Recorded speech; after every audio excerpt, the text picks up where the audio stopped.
Hey, Alex Melki here. All right, after months of isolation, Montreal is bouncing back to a new type of normal.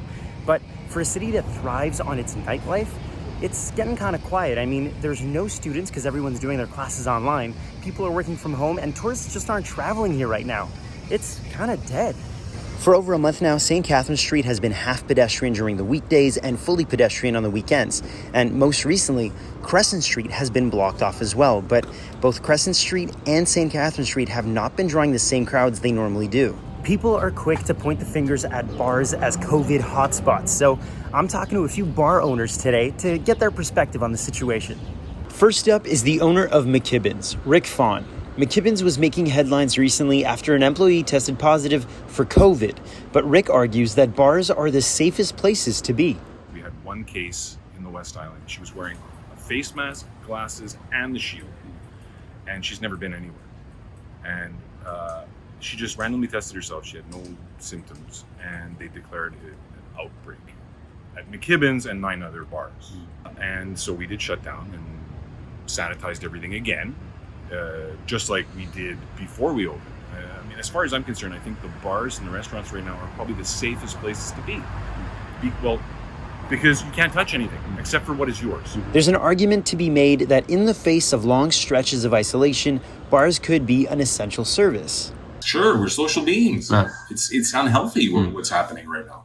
If you're abiding by the law and you know, I mean, yeah, no, we're not going to pack the place because we can't, because we have to social distance.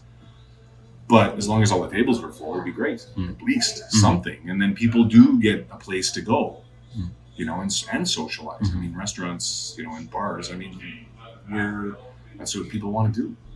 So why are people not going to bars? Oh no, I think it was directly a result of that 1 week where, you know, few bars got kind of nailed for going over and above, and then they cut the hours down, and then that whole mentality, that whole scare of bars, everybody get tested, you know, that kind of, I think, put a bit of a damper on that momentum, because I think people really wanted to get out. They did, and we saw it. All right, there's a lot to digest from that conversation, but honestly, it's just really sad to see a cornerstone like McKibbins being affected that harshly by COVID. So I'm gonna go get a second opinion from another Montreal institution in the bar scene, Brutopia on Crescent.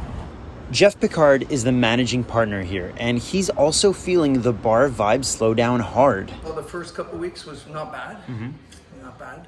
And then the whole COVID and bar story broke, and that pretty much shut everything down in week 3. Yeah.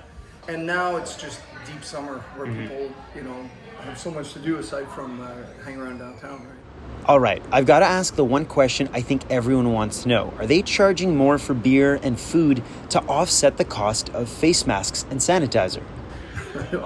No, that's, I mean, you know, it'd be nice. It would be nice too, but it's just not even feasible at this point, you know. I can't imagine the people and regulars that do go out of the way and try and support us still, and, you know, to start charging them more, you know. So how many customers are coming in compared to this time last year? We're down like 85%, at least. Yeah. So, and you know, I mean, the wage subsidy, the rent subsidies, you know, give us a fighting chance. It's not enough still, honestly, but that's all over now.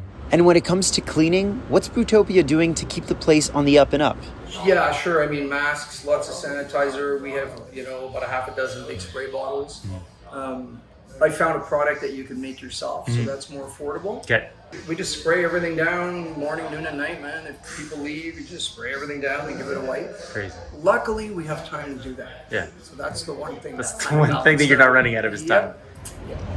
Montreal is Canada's hotspot for all the wrong reasons. As of July 29th, we have the highest number of cases and deaths related to COVID. Is Montreal's nightlife and bar scene doomed? I think it's too early to tell, but right now, it's not looking too good. Thanks for watching, guys. I'll see you next time.